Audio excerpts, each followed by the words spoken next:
Abraham, Isaac, Mount Moriah.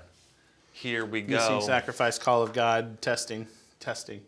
Get it? See what I did there? 1, 2, check. No. He's okay. Testing. Got it. That was corny. Got it. Testing, trusting. Hang on. Testing, trusting. 1, 2. Don't want to listen to yourself. I don't hear it. I don't hear that anymore. I don't know why. Must be losing my hearing. Being old man. What? How'd you say? And here I'm the closest one to it. Here comes the rap in 3, 2, 1.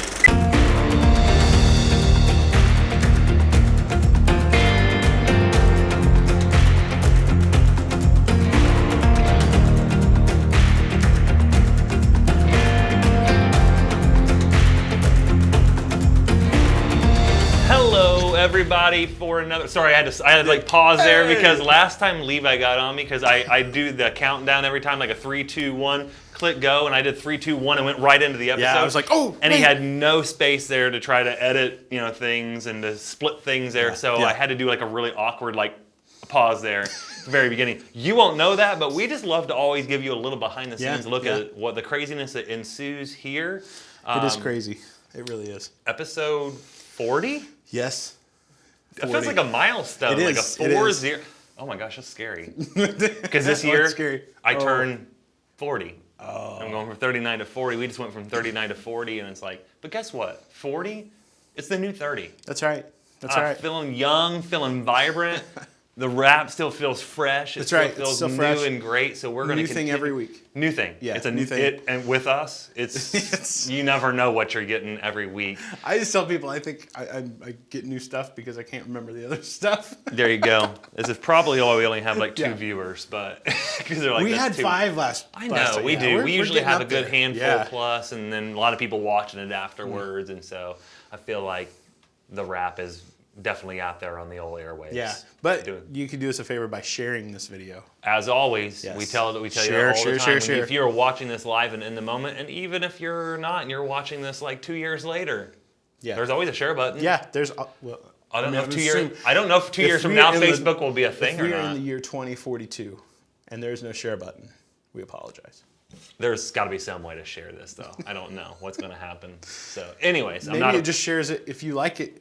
In your mind in 2040. It just shares it for you. I didn't mean to like that. Yeah. I do that all the time with the little thumb things. I love the people, and God bless their soul if they're watching right now, and I really am not calling you out, but we have this a lot of time on Sunday mornings during our morning services, and people are tuning in live, and they accidentally hit the wrong emoji button. They give us the angry face, and I'm like, what did I say, or what did somebody do? Yeah, it really makes us self-conscious. It does, so please be, hey, here we go, boys and girls, tip of the day, be very be conscious and right careful there by your finger. With your emoji tapping. It is. You're sitting there watching it on your phone, and oops. Just a little insight, little bonus tip here. It has nothing to do with anything today, but when you're hitting that emoji on Facebook, lightly tap once. That's all you need to do. Don't do the press and hold, and that's when things get weird. You don't know what you're into. So, anyways, nothing to do with anything today, but we like to stay, relevant. Yes, we do. Culturally. We do. We're responsible. We're hip and we're on the Facebook. We are on the Facebook. We're on the interwebs. We're really hip. Oh gosh, we just wasted how many minutes doing all of that? I don't know. We've lost our entire audience for the day. Or maybe that's really what people tune in for. Maybe they gained it. We gained an audience. Maybe we did. Yeah. Maybe that's what people tune in for. They tune in for the zaniness. They tune out for our boring theology. We are just creating anticipation. You are anticipating such a good episode that we've yet to start yet. We are not even into this. How many? In? Yeah, 4 or 5 minutes in. And let's get going for today, though, and talk. And we will, at this point, watch our viewership go off the cliff. No, please. Again, if you're being responsible and you're sharing this, we should have more people watching this in the moment. Today we're going to talk here at episode 40 about a very, what I call, pivotal story in all of the Bible. Yeah. Certainly all of Genesis. Genesis chapter 22 is where we are today. You're welcome to go, or right now you can turn there if you would like to look what we're kind of talking through. Don't take our word for it. Take God's word for it. Read it. Genesis 22 is a major test in the life of Abraham. And this is the way I really look at Abraham's life. All of his life was a test of faith. Mm-hmm. I mean, many times that he had an opportunity to show where his faith really lay. And let's be honest, sometimes he passed with flying colors. Sometimes he utterly failed. I won't even mention the 2 times that he threw his wife under the bus and said that she was his sister. Let's not go there. But that's what I'm talking about. But isn't that really true to life, honestly? I mean, I'm thinking about my own life. You think about your life. I feel like that everything in life is almost sort of a test. Where are we at? How are we going to trust God? Where is our faith at in that particular moment? And guess what? Sometimes we pass. Many times we fail and flame out miserably. I have flamed out so many times. Yeah. We laugh on it so we don't cry, right? Yeah. Yeah, that's It it's not would worth like be- it's not like It would be funny if it weren't so sad, absolutely. And I failed on things I know I shouldn't. You know Yeah. what I mean? Like but Yeah. So, but we talk about what is, without question, one of Abraham's biggest Yeah. tests. I term it this way. I didn't love tests in school. I don't know about you. If you like that, No, nobody really did. mine were all short essays. Probably about 0.001% of people, and almost probably nobody watching this right now or who will watch it be like, oh yeah, I love tests. No, nobody loves tests. Furthermore, no one loves an unfair test. You ever have those moments and remember those when you're going through school and you were so sure that what you were studying is what was going to be on the test? Oh yeah. And then you walked in to take the test and you're like, we haven't talked Yeah. about any of this semester, or this isn't what you told me was going to be on the study. Like this wasn't on the study guide. And we look at this story with Abraham and Isaac, and we almost, in a way, and we don't get this. We don't get any of Abraham's thoughts and feelings and emotions, and I think that's on purpose. But we never get the sense that he says this is unfair. But we look at it and we say this is utterly unfair. Yeah. So like, set us up a little bit. Give us a little overview of this story in Genesis 2 of what happens and what test God calls Abraham and Isaac to. Because I think it's very important. Yeah. Sometimes we think this is only a test of Abraham. I think it's just as much or right there as a test with Isaac as well too. So set it up for us. So, this whole time God has been telling Abraham, has even changed his name to Abraham, right? You're going to be the father of many nations. And he has one son that God says he's going to bless. Right. I mean, well, technically, one with Sarah. Yeah, technically he has 2. He has Ishmael before this, but he is given the child of promise and blessing, Isaac. Isaac is the one, right? Yeah. The child that is supposed to. And he's waited how long for this child? Gosh, he's 100 years old by this point. So like well over 20 plus years. Yeah. He's waited for this child. Child is there, and yeah, and then God says. Abraham, I need you to go take your son Isaac, and I need you to go up on the mountain that I show you and sacrifice him there. Oh, wow, okay. Seems so final, doesn't it? Like, there's no gray area in that, is there? There's no like skirting that, like, well, maybe he meant, no. Now, had I been Abraham, I would have been like, I'm going to sit on that for a while and really make sure I'm hearing God here, because this sounds weird. We would have found every reason to try to skirt that, wouldn't we have? Right. Well, maybe he really meant this. Or guess what? He didn't really give a time stipulation on this. So maybe I'll just go ahead and do this later on. Yeah. But what do we notice about Abraham? The next morning. The very next morning. Not early. Early. The next morning, yeah. I mean, this boy wasn't waking up at 11:30 in the morning. Right. He was up at 4:30 in the morning. And he's like, we're getting ready for this thing. Yeah. We're going. We're doing it. Yeah. Just shows me, and all throughout the story, that just that part is the first example. Immediate obedience and a faith that is just unbelievable. Yeah. Because I think that even in that act there, Abraham has full faith and confidence and trust in God that I don't know what God's going to do, but I like how he's not going to take Isaac from me. I like how the writer of Hebrews puts it. He had faith that even if he did go through with what God asked him to do, God could raise him back from the dead. Oh, yeah. Like he had full trust in God that, hey, I know what he's promised me, but I also know what he's telling me to do. Yeah. Right? And sometimes we get so caught up, I think, on the promise that we know we should have, that we want to put God in a box and say, well, you've got to do it this way. I think you should do it. My way. Right. Yeah. Which, again, it's so funny how these stories begin to just seg into the next one, because next week when we talk about the story, it's all about that. Oh, yeah. Yeah. I got my plan. but God has his plan, but I'm going to try to work my plan, and it doesn't ever work out very well. And so, I got we've stories about that kind of thing. yeah, man. we've got God saying to Abraham, go and take Isaac, sacrifice him on the mountain. And this is fascinating to me. He's already said this once when he first calls Abraham, to the mountain that I will show you. Yeah. Like, I'm not even giving you a map for where you're going. You just go there. Start going. And I'll end up showing you where you're supposed to go. Yeah. He does it. Immediately he does it in his life. So what's the rest of the story entail here as we're laying this out? So 3 days journey. They get to the mountain. Was there another part of scripture, by the way, that there was a 3 days something there? 3 days of... Yeah. Okay, we'll talk about that We'll later. make those connections here in a We'll second. talk about that later. So they get to the mountain, and Isaac, which we got to remember, Isaac was not a baby at this point in time. Isaac was we don't know exactly how old he was, At but minimum, he was at least a boy. maybe right? 15 years old is what most Right. common... At minimum 15, but more likely, what? 30-year-old man. Yeah. I made this point on Sunday. What can 30-year-old men do to 100-plus-year-old men? They take him down. I'd take them down, absolutely kick their tail, run away from them, no Yeah. questions asked. Yeah. This is, by the way, this is why I said earlier, let's not just focus in on Abraham and his faith and the call that he gets from God. Let's also focus in on Isaac, because what does this mean in this point? Isaac was willing to go as well. He does. Yeah. He asked Dad on the way up, Dad, Where's you've the got sacrifice?" fire, you've got knife, we've got wood, but I don't see any sacrifice here. Which is interesting. I didn't bring this up on Sunday, but there's this big sense in all of this story that they're going up on this mountain to worship. Mm-hmm.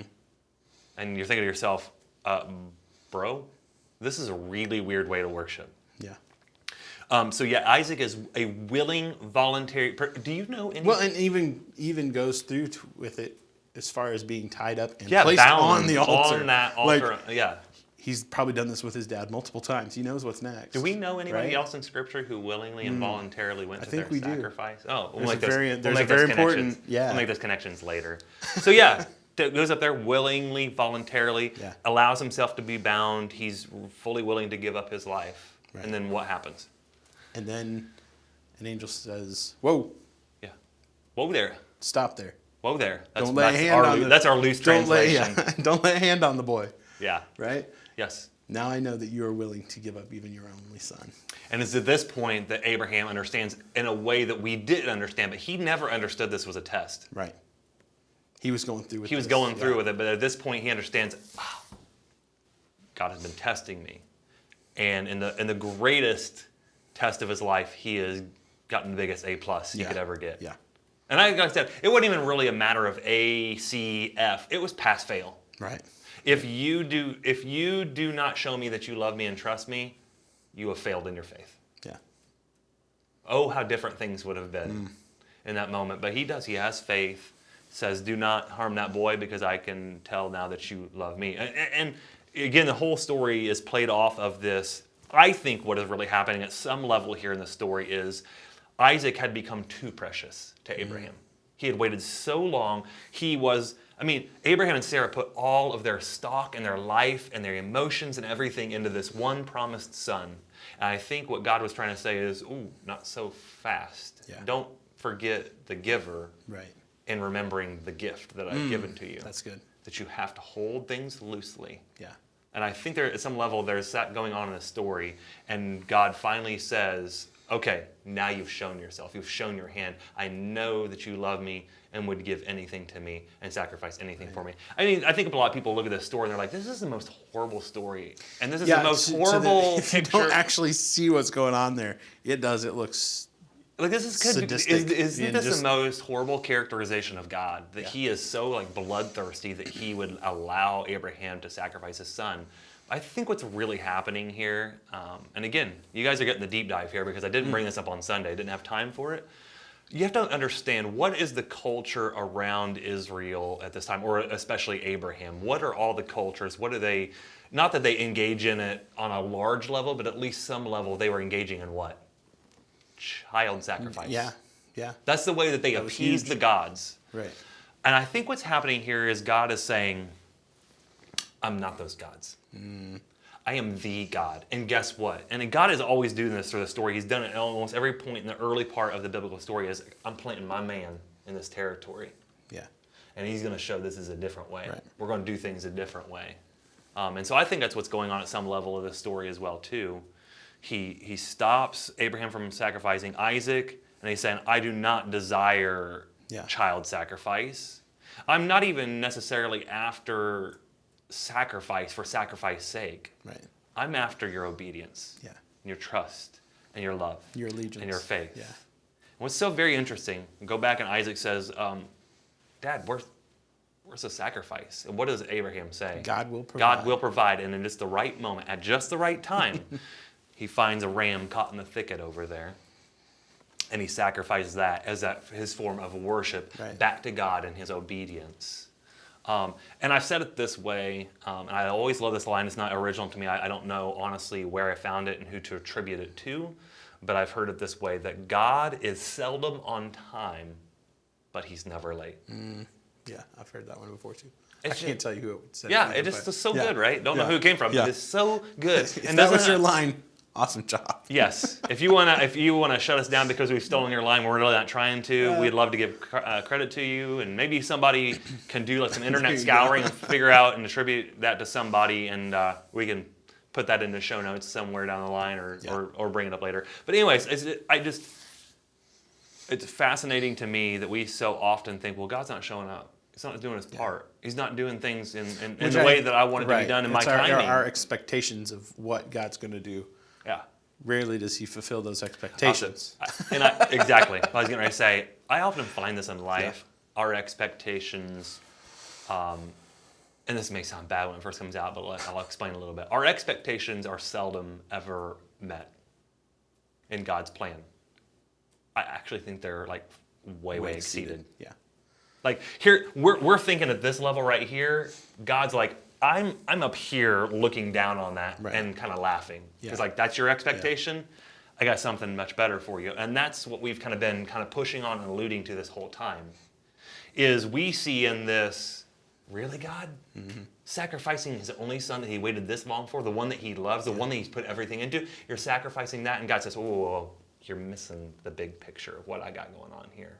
Because we understand that there was a day that came, and a moment in time that came, that God sacrificed his only beloved son. Yeah. The parallels in this story, like if you look at this, down to the mountain.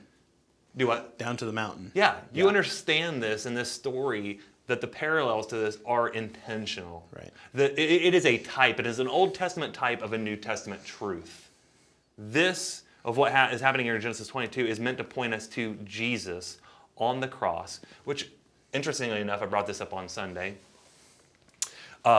We know from good evidence and from biblical evidence, 2 Chronicles 3:1, if you want to look that up, you are welcome to do that. But Mount Moriah is what would become the Temple Mount, Jerusalem. Yeah. We know that Jesus went into Jerusalem and was arrested and tried and beaten and crucified just outside of Jerusalem. So it's very possible, and again, I don't think it's any coincidence, it is God's divine plan that he's working. He's saying, on that mountain, you today were only doing play acting of what I will one day do for real. Yeah. And I like how, he refers to him as your only beloved son. Yeah. And in that same parallel we see when Jesus, the God sent his only beloved son, right? Yep. The parallels in that they're everywhere. I mean, crazy. Isaac is carrying the wood on his back up this mountain to his sacrifice. Jesus, at some level, at some degree, there's a lot of debate on that, how much he carried the cross or what he did. He carries, at least in a, I think, physical sense, for sure he does, but in a metaphorical sense, he's carrying the entire burden of a world and humanity and sin on his shoulders to his sacrifice. Isaac goes there willingly, voluntarily. Jesus does as well. He says that in Scripture. Nobody takes my life from me. I lay it down on my own accord and in my own voluntary willingness. I do this. It just goes on. And you're like, oh my land. Like, this story of Abraham and Isaac precedes the crucifixion of Christ by at least 2,000 years. So it's just fascinating to me that God is, in his sovereign wisdom and sovereign plan, saying, I got all this worked out, guys. And I'm going to try to show you in as many ways that I can what I'm going to do for you. Why? Why does God do any of this? Because he loves us. Because. Yeah. Oh, I do this because I love you, because of my sheer and utter and total grace on you. Yeah.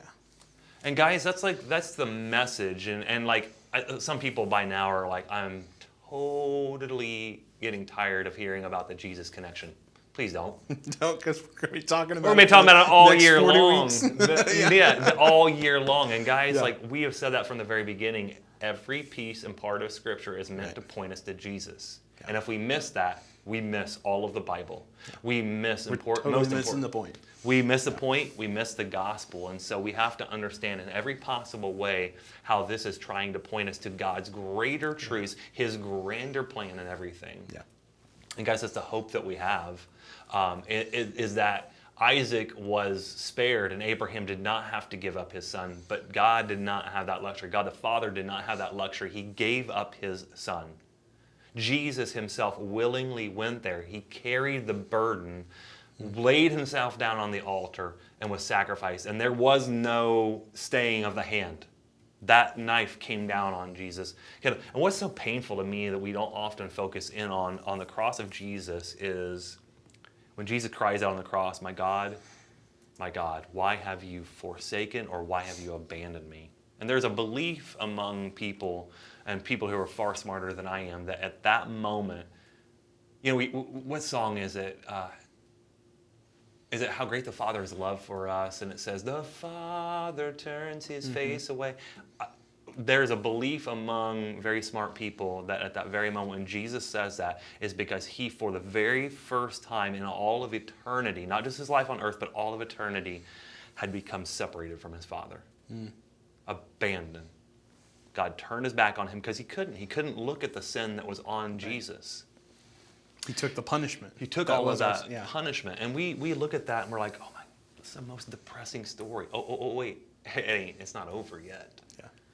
Because we understand that Jesus redeems all of that brokenness and that sin and that abandonment, and he brings out of that resurrection and hope and life. And guys, that's the message. Wherever you are on the spectrum you're watching today, you're a person who is like, I'm a Christian, I'm a believer. That's the hope that we have an opportunity and a privilege to be able to preach and speak every single day of our lives. If you're someone who's tuning in, you're like, I don't know really where I am on the belief spectrum. I don't really know what my faith is at this. Guess what? This is the hope that you have. Yeah. The faith that you can hold on to. I said a few weeks ago that, man, some of us are really faulty. I know in my life, sometimes I get really faulty and shaky in my faith. And the best thing we can do at that point is to have someone around us that we can put our hand on and just latch onto them. And guys, we have nobody better than Jesus. Yeah. Yeah. Whenever things are feeling kind of shaky in life, faith is really frail and small. Just hold on to Jesus. In all things. And so I think that we look at Genesis 22, get a very clear picture, not just of, a super obedient Abraham and Isaac. That's there, but that's not the point of the story. What we get to see through that is the insane, incredible love of God through Jesus Christ on our behalf. So any parting shots or words from you that you just... No, just I love that story. That's one of my favorite Bible accounts of just and seeing the similarities and the shadow of what Jesus was going to do, and that is, man. It's a wholly unique story in all of the cultures of that time. There's no other story like it, and that further to me points towards Jesus' sacrifice. Right. Any religion you look at in the world, Christianity or otherwise, there's no other religion in the world that would have their prophet or their person who leads that religion actually die. Right. Well, and I think it's interesting too. You talk about the people were engaging in child sacrifices. Not only did God say, no, I'm not going to take your child sacrifice. He became the sacrifice. Yeah, he just completely flipped it. Yeah, not only do I don't necessarily need your sacrifice. Right. I become sacrifice for you. That's what a mind shift there. on that one. Well, guys, as always, we love to be able to do this and spend some time with you digitally. But we hope that you continue, like I said, to be able to benefit from this, to be encouraged and uplifted by this, but also, as always, we don't just encourage and uplift. We also want to kind of challenge and convict. Is how are we sometimes maybe cheapening the grace of God and what He's done for us? And so just think about that, and we really hope that you have a good rest of the weekend, whenever you're watching this, and that, as always, we will be back next time for episode 41. We will. All right, we'll see you guys later. See you guys.